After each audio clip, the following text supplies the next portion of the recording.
Hey, what's up guys? My name is Dakota of Earth, and this is my YouTube channel. And today, I'm going to talk about Starseed children and Indigo children. And what a Starseed child is, I believe, and feel free to correct me in the comments if I'm wrong. A Starseed child is somebody that feels like they came from a different planet. Let's actually Google it. Starseed child. But if I'm right, I think a Starseed child is star people is a new age belief of people who believe they originated from a different world, dimension, or planet. So Starseed children believe that they came from somewhere else, a different dimension, a different planet, which I think all of us kind of did, regardless if you are a Starseed, or maybe we are all are Starseed children, because I mean we came from somewhere else, didn't we? I mean, regardless if you're a star person or a normal person, you were once not a person or a star person. You were in a different place, and you fell out of a vagina portal into this world. And I start stuttering when I think about vaginas. What's an indigo child? Indigo child. An indigo child is a pseudoscientific New Age concept of people who believe they possess special, unusual, or sometimes supernatural traits or abilities. I see so many people making videos about this on YouTube, and it gets so many views, and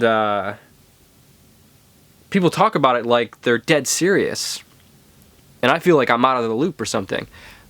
They'll be talking about like, here is proof that you are a star child, or that you are an indigo child, or like how to harness your indigo children powers and stuff like that, and it's just like, I don't know. I'm not sure if this stuff is real or if it's just like catering to people that don't really know who they are, you know? Because a lot of us, none of us really know who we are, right? So we all kind of feel, we all want something to associate with. That's why we cling to identities and to labels, and that's essentially how the ego gets created, you know? When you're a kid, we all have egos, and ego is anything that is... An ego is anything that comes after I, because certainly you exist, right?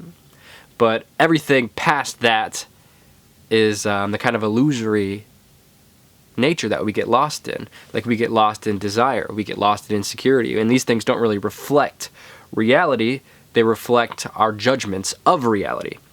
Does that make sense? So basically what I'm trying to say, what am I trying to say? I'm trying to say that we don't know who we are, so we take on identities. That's why I've said this before, but that's kind of well, for one, this is our culture intentionally sets us up to not know who we are. Through not knowing who we are, they can sell us things. They can tell us who we are by like wearing, you know, oh, if you're a part of this social class, then you wear this symbol on your clothes. And you know, and through that, culture kind of sets its boundaries of you belong to this group, or I'm this person, or you're that person, and we get lost in this kind of world of illusions. So I think, well, to get to the point, I think that anything is like that. So if you think you're an indigo child, or you think you're a starseed child, I'm sorry, but well, in my opinion, you're not. I think there's deeper truths to be realized. You know, I think there's deeper parts of ourselves that can be touched upon or explored upon. Places that are transcendent beyond labels, because any kind of attaching ourselves to any kind of labels is keeping us bound to that illusion I was talking about. It's keeping us lost in some kind of identification or some kind of judgment of the world. You might be a star child, you know? Certainly you're a star child because, you know, a star child is somebody that believes they came from a different place, right? You came from a different place. Yeah, I don't know if these people are just... I think a lot of this stuff is just catering to I know it gets a lot of views. People want to feel like they are special, which we all are special. We don't need these kind of abstract, exotic labels to feel special about ourselves, because the truth is that you're alive in a universe temporarily. You're in a body that's decaying, and you occupy that decaying body for a small blimp of time in the cosmic history, the cosmic timeline, the cosmic movie. You get to be the lead role of your life for a small bit of time. That's a special experience, a very mysterious experience that none of us really pay attention to, because again, we get distracted in these labels. These labels pull us out of that mystery. It pulls us out of our true predicament we're in. The true predicament that we're in is that this is the craziest possibility, unreal, psychedelic experience that you can have. Is that it's being alive. It's being an individual. It's being in a body.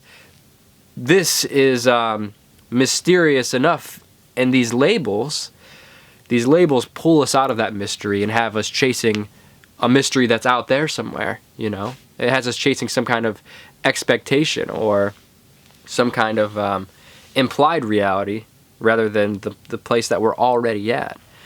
So I think, I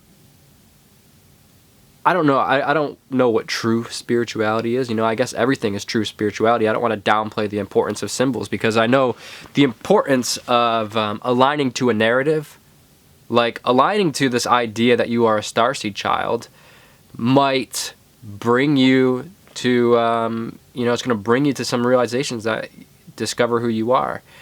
You know, you may turn into like one of those vampire kids in school that think you're a vampire also, when you wear teeth and dress up like a vampire. So, I mean, is the Starseed children or vampires, are the vampires less valid than the Starseed children? You know that like group of vampire kids in every high school?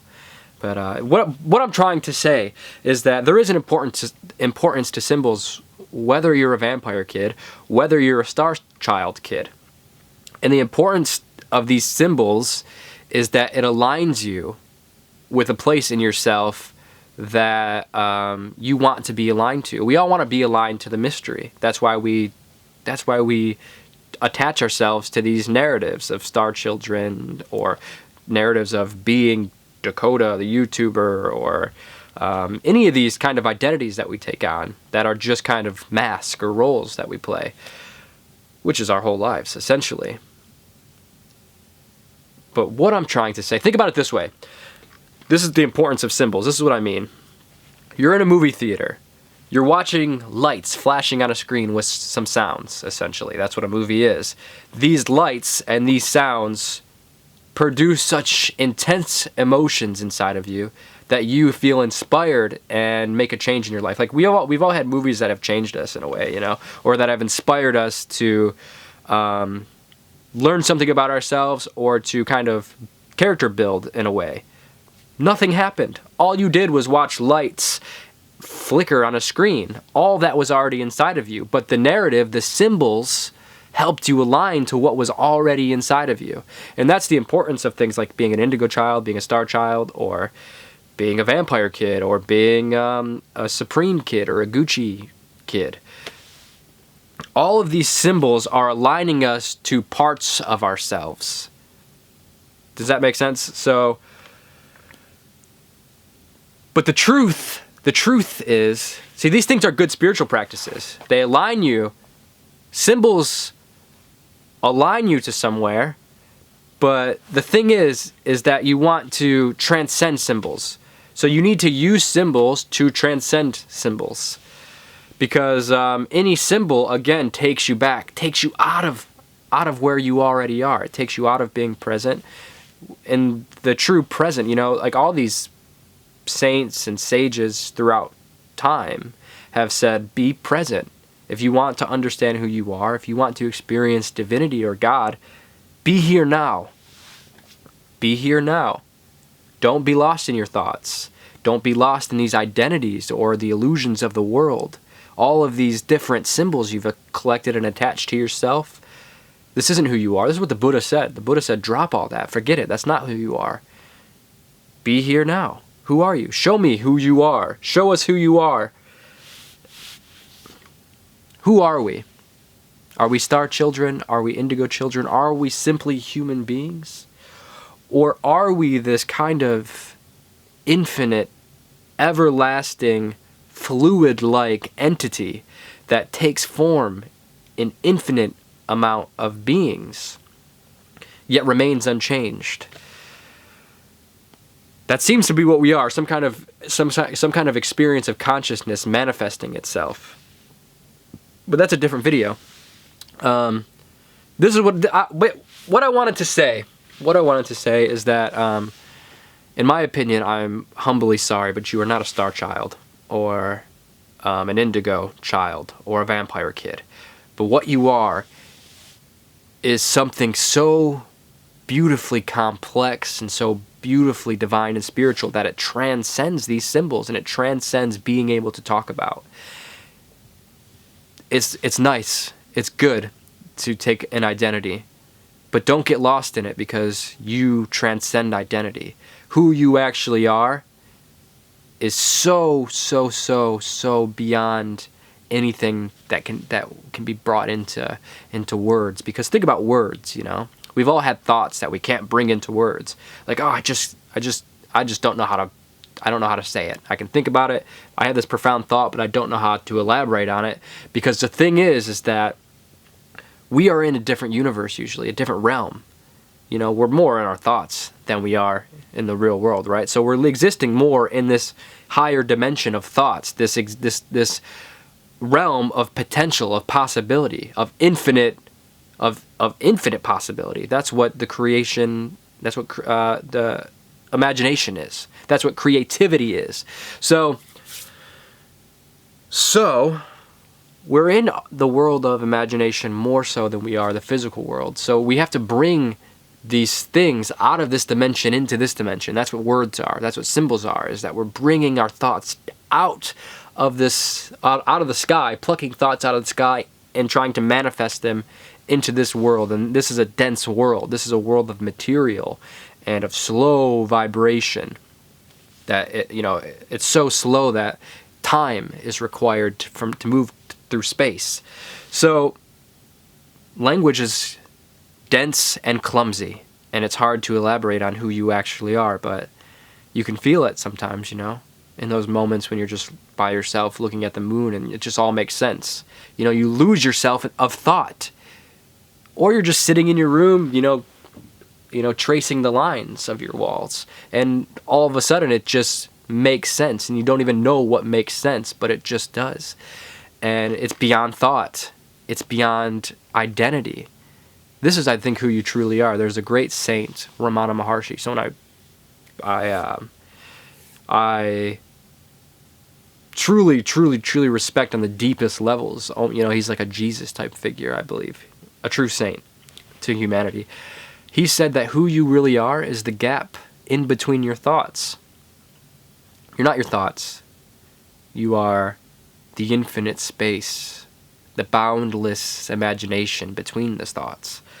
And he said, you can only lose what isn't you. You can only lose what isn't you. So let all of that go. If you can drop it, if it's gonna go, it's not you. Reality must always remain real, right? If your thoughts are coming and going, see what remains. Let all that stuff go and see what remains. Find out who you are, what remains. What seems to remain is this ever-flowing conveyor belt of awareness that's just jumping from emotion to thought to moment to moment to moment.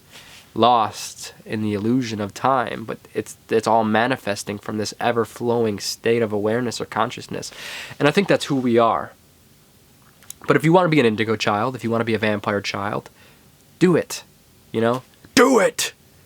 Sorry, I had a Shia LaBeouf moment there. Do it! Jesus. It's useful. I'm not hating on it. I'm not hating on it because I lose myself and my ego all the time, and it's gotten me to where I'm at, you know, so I'm not hating it, but I think we can't lose ourselves in it. Yeah, what do you guys think? Am I just too old to understand this new consciousness that's arising. It's so next level vibrational that I just can't even understand it. Or are these spiritual YouTubers right? Are these spiritual YouTubers just beaming truth at me, but I'm so sheepish that I just, you know, it's beyond me. Or is it fake? Or are we something so beyond any kind of concept or label that we can only laugh about it and smile or cry about it? Yeah, or are we everything? Who knows? Who knows what we are? I don't know. Give this video a thumbs up, and make sure to head over to Stay Happy, Stay Weird if you like this t-shirt I'm wearing. You can get this t-shirt yourself, and there's all kinds of cool stuff over there, and that supports this channel. And make sure to check out my new videos. I just took mushrooms in Mexico with a native indigenous medicine woman there, and I had a crazy transcendent profound experience, and I filmed the whole trip. All of it is on my YouTube, and yeah, check that out also, and follow me on Instagram if you want, and I have a Patreon, and if you want my address and social security number, I can give you that also. Peace out, you guys. Love ya.